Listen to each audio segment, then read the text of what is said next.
한국군 보유, 모든 전투기 압도하는 성능. 북한, 왜 수-35S를 원하나? 놀라움은 밝혀. 한국군 보유, 모든 전투기 압도하는 성능.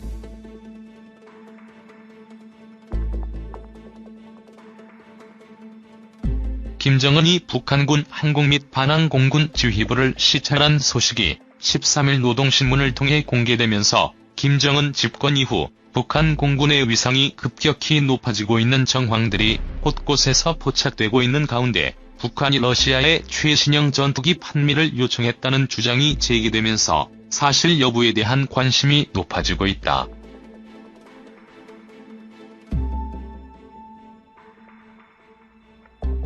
국내 유력 일간지인 제2일보는 지난 9일 영문 기사를 통해 북한은 지난해 11월 최룡해의 방러 기간 중 러시아에 신형 전투기인 수-35를 판매해 줄 것을 요청했다고 보도했다. 사실 유엔 안전보장이사회의 대북 제재에도 불구하고 러시아와 중국이 북한에 무기를 판매해왔다는 사실은 공공연한 비밀이었고 누구도 별 관심을 가지지 않아왔지만 판매가 추진되는 품목이 수-35라면 이야기가 많이 달라진다.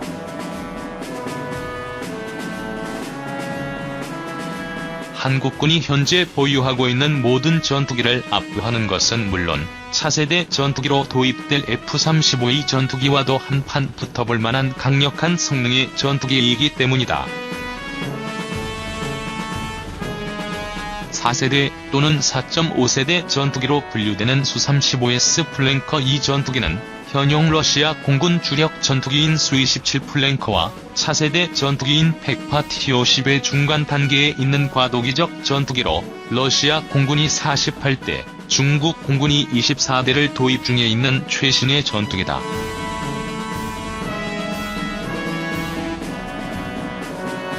우리 공군의 F-15K 전투기보다 큰 덩치를 자랑하는 대형 전투기이지만 레이더 탐지 면적은 더 작고 레이더 성능이나 속도 성능 등은 더 강력하다는 평가를 받는다. 이 전투기에서 가장 강력한 것으로 평가받는 것은 바로 레이더이다.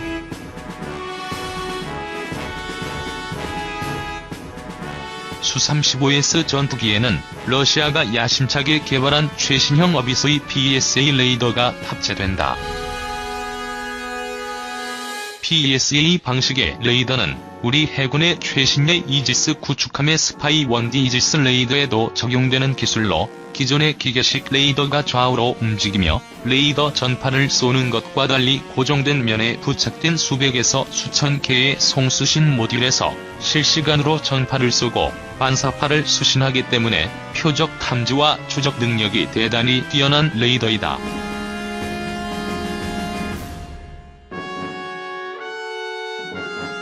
수-35S에 탑재된 어비스의 레이더는 우리 공군의 주력 전투기인 F-15K를 약 250km, KF-16을 약 150에서 200km 거리에서 탐지할 수 있는데 30개 표적을 동시에 추적해 이 가운데 8개의 표적에 대해 100km 밖거리에서 R-27 등의 중거리 공대공 미사일 공격을 동시에 퍼부을 수 있다.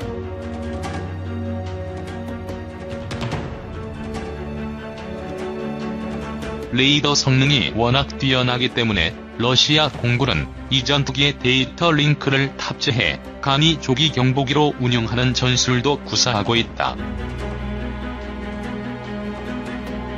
기동 성능 역시 대단히 뛰어나다.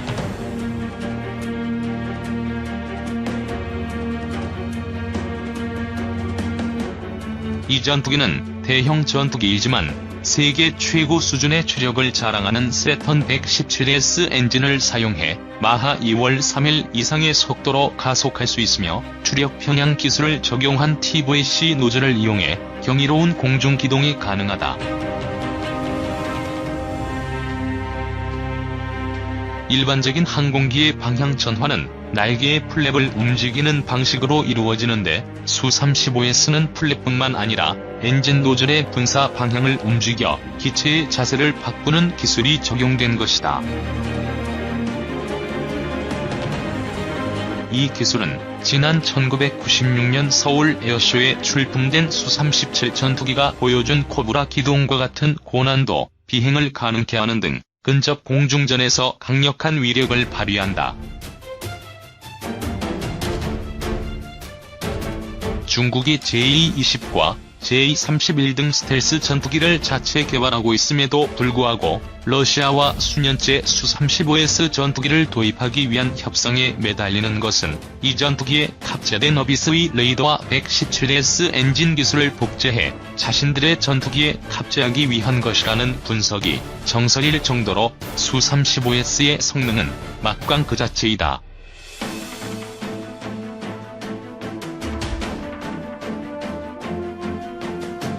북한, 왜 수-35S를 원하나?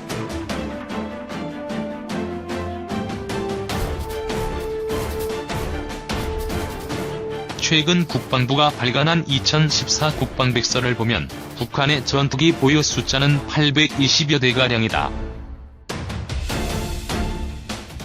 그러나 이 숫자는 자폭용 또는 미끼용으로 개조된 미그-15와 미그-17 등을 모두 포함한 숫자이기 때문에 실제 전투기 보유 숫자는 500여 대를 조금 넘는 수준으로 알려져 있다.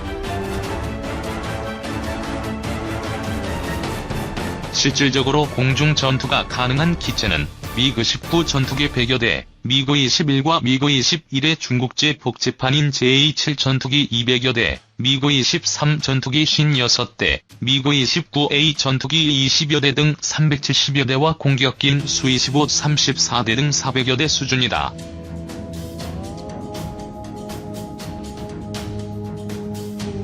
과거 한국 공군의 수적 주력이 F 계열이던 시기에는 이 정도 전력만으로도 어느 정도 해볼 만했지만 1990년대 이후 한국이 KF-16과 F-15K 등 신형 전투기를 도입하면서 점차 열세에 몰리기 시작했다.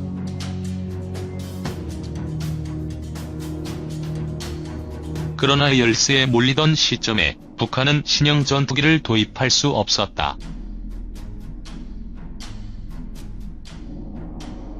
경제 위기에 몰려있던 러시아가 한국으로부터 경협차관을 받던 시기였고 한국과의 경제협력 관계를 강화해 나가던 역시 북한을 대놓고 도울 형편이 되지 못했으며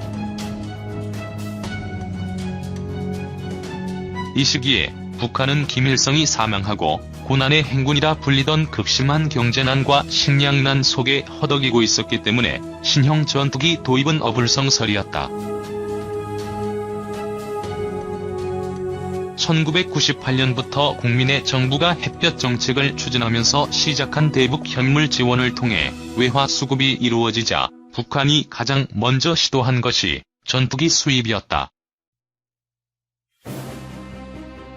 그러나 매년 수억 달러씩 들어오는 외화로는 대당 수천만 달러를 호가하는 신형 전투기 구입이 어려웠고 북한은 급한 대로 중고 전투기 도입을 모색했고 50여 대의 전투기를 조달하는 데 성공했다. 이 같은 사실은 1999년 8월 국회 정보위원회에 출석한 천용택 당시 국정원장은 북한이 1998년 말 5억 달러를 들여 미그-29 전투기 10여 대를 부품 도입 생산했으며 1999년 전반기에 카자흐스탄에 4천만 달러를 지불하고 미그-21비스 전투기 40대를 도입했다고 보고하면서 확인됐다. 그러나 1999년 이후 북한은 외국으로부터 신형 전투기를 도입하지 못했다.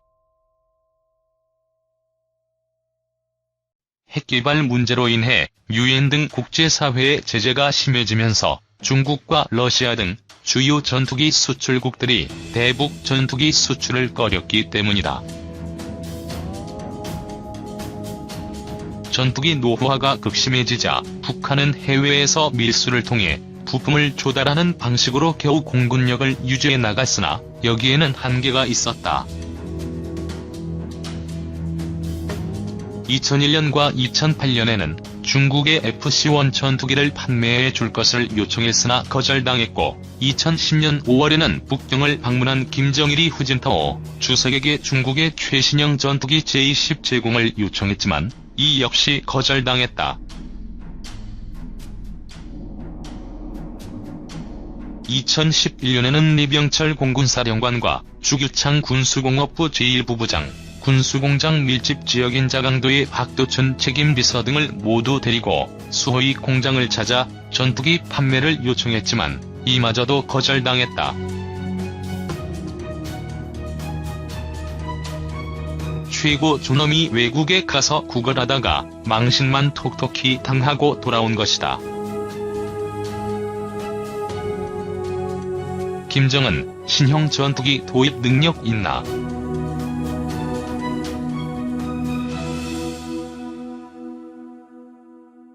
김정은 집권 이후 한동안 구걸에 나서지 않았던 북한이 러시아에 신형 전투기 판매를 요청한 것은 최근 변화하고 있는 국제 정세 때문인 것으로 보인다. 최근 우크라이나 문제에서 시작된 러시아와 서방 세계의 갈등으로 인해 국제사회의 대북 봉쇄 공조에 틈이 벌어졌기 때문이다. 러시아는 유엔 등 국제사회의 우려와 반대에도 불구하고 아사드 정권 등 독재 정권에 꾸준히 무기를 공급해왔고, 최근에는 서방과의 대립이 심화되면서 자신들도 경제 제재를 받고 있는 상황이기 때문에 미국 등 서방 국가를 중심으로 이루어지고 있는 대북 제재에 참여할 만한 명분이 옅어졌다.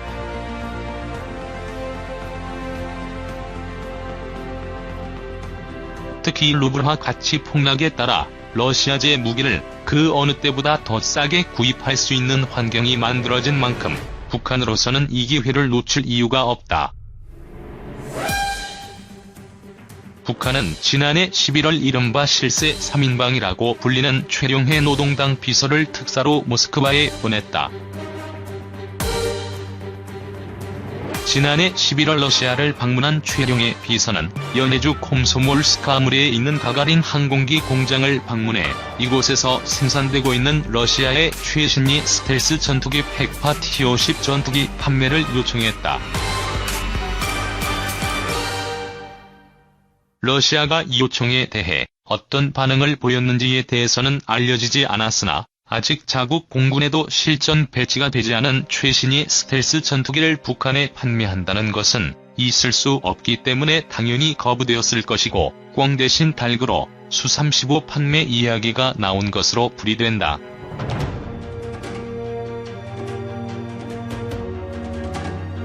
그러나 북한에 대한 수-35S 판매 보도가 나오자마자 러시아의 한 군사 전문가는 즉각 부정적인 입장을 내놓았다. 세계무기무역분석센터의 이고르 코로첸코 센터장이 현지 리아 노보스티 통신과의 인터뷰에서 수-35S 판매 협상이 진행 중인 나라는 중국뿐이며 중국과 북한의 경제와 재정 능력은 완전히 다르기 때문에 북한의 수-35 도입 협상설은 사실무근이라면서 이 같은 정보는 북한을 전쟁만 생각하는 국가로 만들어 악마화하기 위한 음모라고 주장하고 나온 것이다. 서방 언론이 자주 인용하는 러시아의 유력 군사 전문가인 코로첸코는 러시아 국방장관의 정책자문위원이자 군사전문지 편집장으로도 활동한 바 있는데 강한 반서방 성향을 가진 것으로 유명한 인물이다. 러시아의 우크라이나 침공에 네이토가 반발하며 국경 경비를 강화하자 미국과 네이토가 러시아를 위협해 냉전 시대로 회귀하려 한다고 주장하는가 하면 러시아가 분쟁국 및 독재 정권에 대한 무기 판매를 늘리고 있다는 스톡홀름 국제평화연구소의 2014년 보고서에 대해서는 문제는 러시아가 아니라 서방 국가들이라고 비난하기도 했다.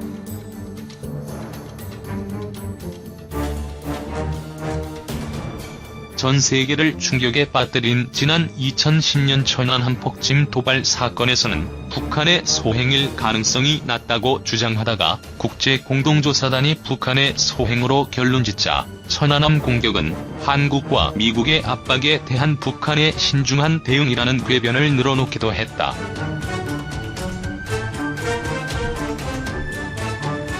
즉, 호로첸코의 주장은 북한은 전쟁만 생각하는 나쁜 나라가 아니다라는 사실을 강조하며 북한을 옹호하고 변호하기 위해 나온 것이기 때문에 신뢰성이 떨어지며, 이 보도가 나오기 이전에도 북한은 신형 전투기 도입을 위해 여러 차례 문을 두드린 바 있기 때문에 전투기 판매 요청 의사가 없었다면 굳이 권력 서열 3위의 거물급 인사를 극동지역의 전투기 공장까지 보낼 이유가 없었다는 점을 생각해보면 북한의 수-35S 도입 추진설은 어느 정도 설득력이 있다고 볼 수 있다.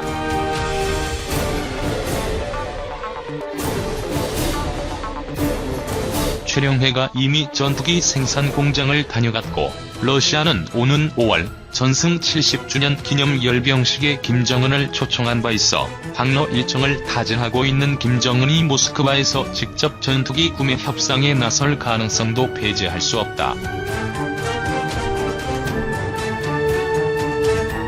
문제는 북한이 이 같은 전투기를 구매할 능력이 있느냐 하는 것이다.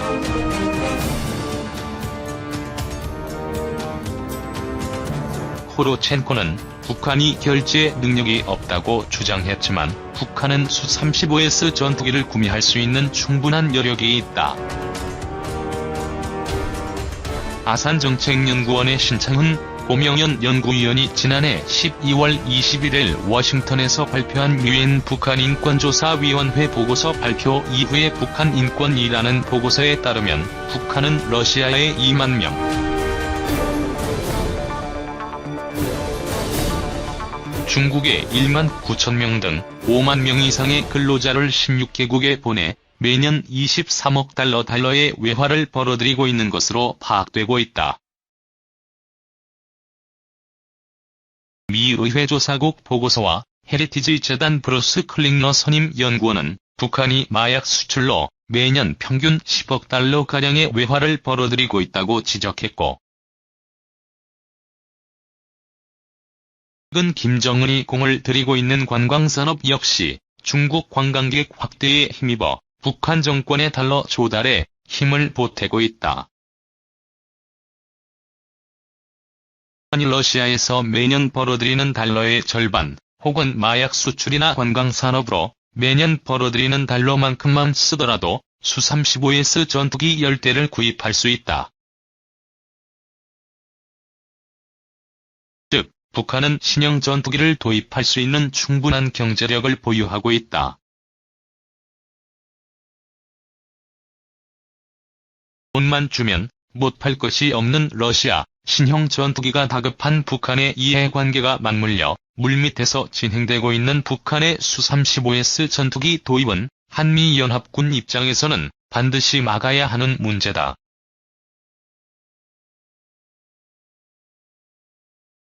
만 보유하더라도 북한의 방공 능력을 한 단계 끌어올릴 수 있는 강력한 성능을 가지고 있기 때문에 이미 물밑에서 치열한 외교전, 정보전이 진행되고 있을 가능성도 배제할 수 없다. 과연 김정은은 한미 양국의 견제를 뚫고 수-35S라는 위험한 장난감을 손에 넣을 수 있을까?